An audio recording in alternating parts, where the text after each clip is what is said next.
Hello, everyone. It's Shane Kanto, your Wasteland reviewer, and welcome to the Streaming Wasteland here on the SPDM Crew Podcasting Network. And this is my weekly show where every Friday I pick three streaming services and one previously released film off of each of them. And hopefully by the end of this episode, you have a whole weekend's worth of movies to go check out. And this week, we're going to be diving into AMC Plus, Peacock, and the Criterion Channel. And let's get things started over on AMC Plus, the home of Shudder. And we're going back to 1985 with the classic 80s horror flick Fright Night. And this film focuses on a teenager who believes that the newcomer in his neighborhood is a vampire. He turns to an actor in a television hosted horror movie show for help to deal with this vampiric presence in his neighborhood. And this film is very 80s. It has that campy 80s kind of fun horror movie feel. It has a lot of great practical effects, whether it's the makeup and everything, bringing this vampire to life, and all these kinds of fun elements that are very like physical special effects that bring a lot of personality. Some of the characters, like the teenage actors, are like very 80s, a little over the top and ridiculous, but you do have this kid and you have that classic trope of like nobody believes him.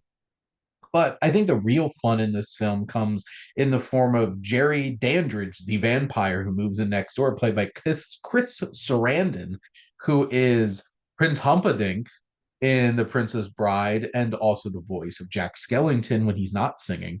And he just brings so much great personality to this character.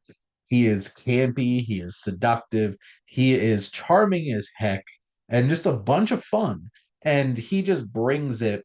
And every time he's on screen, it brings a whole new energy to the film. Peter Vincent, this television star, is played by a classic film sci-fi star Roddy McDowall of Planet of the Apes franchise. And he's so much fun because he has such a great scared face. And he has his moments where he gets to like stand up and really stick it to the vampires and everything and has his hero moments.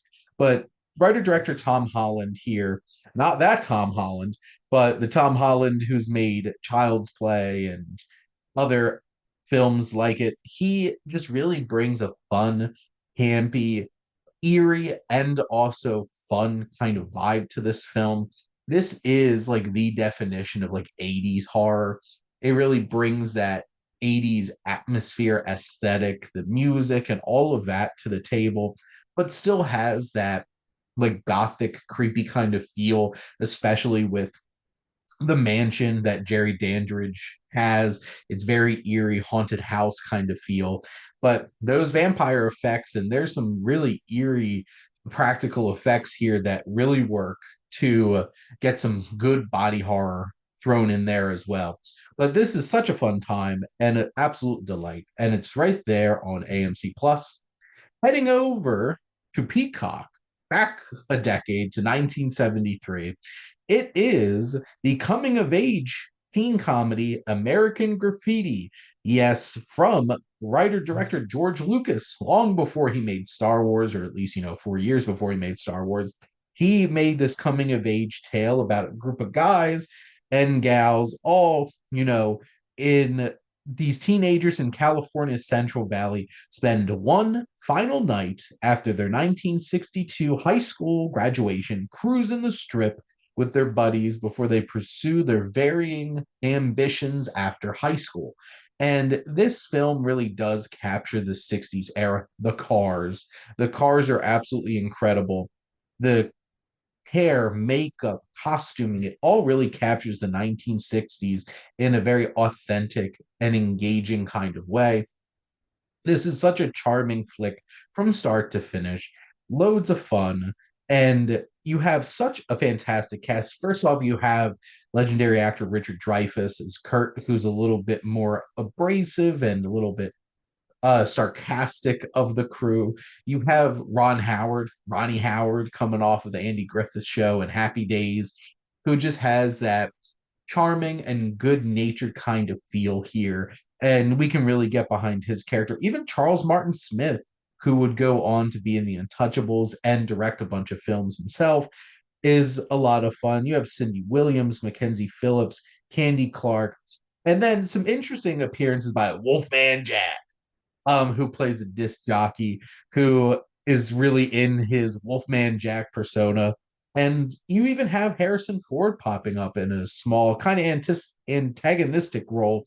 You have drag races. You have, trying to, you know, catch some girls and stuff like that on this one night back in 1962. The music, the vibes, the atmosphere. This is a perfect period setting coming of age story that really balances so much charm, good performances, and George Lucas gives some fine direction, some of his best for sure. Lastly, we're going to head over to the Criterion Channel and turn things back quite a few decades at this point to 1935. And this is an early Hitchcock classic, The 39 Steps. And this finds a man in London tries to help a counter-espionage agent, but when the agent is killed and the man stands accused, he must go on the run to save himself and stop a spy ring that is trying to steal top secret information. MacGuffins all around, all this secret information, all this spy stuff.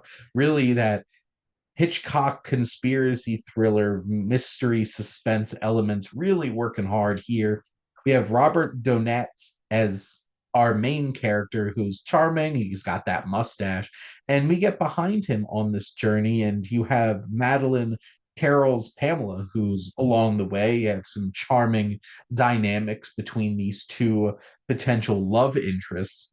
But this film really does lean into some great espionage, and there's some great set pieces from the very start.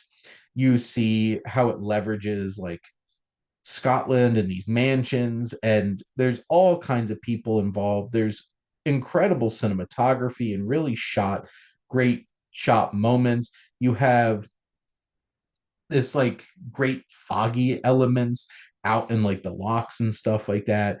There's just so many interesting and intense moments along the way. There's twists and turns. Who can you trust in an espionage thriller like this? Years before Hitchcock made North by Northwest, something like The 39 Steps was something that really captured that kind of feel and delivered such a compelling, engaging, engrossing, and intense experience that will put you on the edge of your seat from start to finish. And this is certainly a classic of Hitchcock's filmography and really laid the groundwork for a lot of films to come. But that combo of Donat and Carroll make for some charming elements and some great supporting pieces along the way. You never know who you might run into in this film, and I think that's what really puts you on edge and really maximizes some of the experience of the film for sure.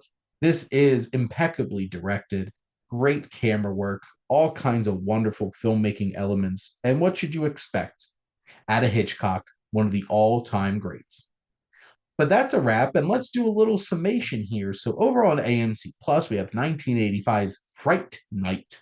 Over on Peacock, we have 1973's American Graffiti. And lastly, over on the Criterion Channel, we have 1935 Hitchcock classic, The 39 Steps.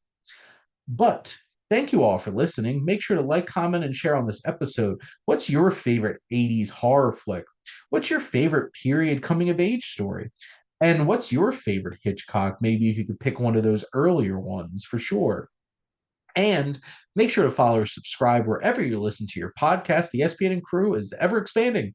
We have so many great shows here to listen to with a whole wide range of different motifs and focuses and themes, and a little bit of anything for everybody.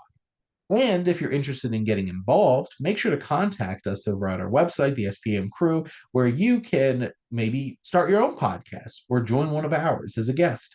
And if you like our logo, check out High Flyer Creative for all your digital marketing needs. But most importantly, thank you as always for tuning in and supporting the streaming wasteland here on the SPM Crew Podcasting Network.